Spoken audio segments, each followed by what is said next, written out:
Hi everyone दोस्तों, देखिए customer की कंप्लेंट थी तो कस्टमर के घर पर आ चुका हूँ इंडो का सुपर डिलक्स मॉडल। यहाँ पर जो इलेक्ट्रिक गीज़र है 10 लीटर का, आप देख सकते हो यहाँ पर। तो इसमें प्रॉब्लम ऐसी बन रही है दोस्तों, देखिए ना इसमें करंट का इशू है, ना इसमें कोई शॉर्ट सर्किट का इशू है। 1.5 महीने पहले मैंने ही इसको यहाँ पर रिपेयर करके दिया था दोस्तों। तो बहुत ही अच्छी तरीके से चल रहा है, बट कस्टमर का कहना है इसमें जो है बम फूटने जैसी बड़बड़ सी आवाज़ आ रही है दोस्तों।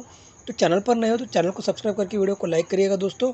और आगे देखते हैं। तो देखिए मैंने यहाँ पर इसको ऑन कर दिया है दोस्तों, और आप देख सकते हो यहाँ पर इसमें जो है इसका जो थर्मोस्टेट है यहाँ पर ये डायरेक्ट हो जाने के कारण यानी कि वो बेकार हो गया, जिसके कारण ये प्रॉब्लम बनी है दोस्तों। तो फुल वीडियो यूट्यूब चैनल पर आपको मिल जाएगी, वहाँ पर जाकर देख सकते हैं।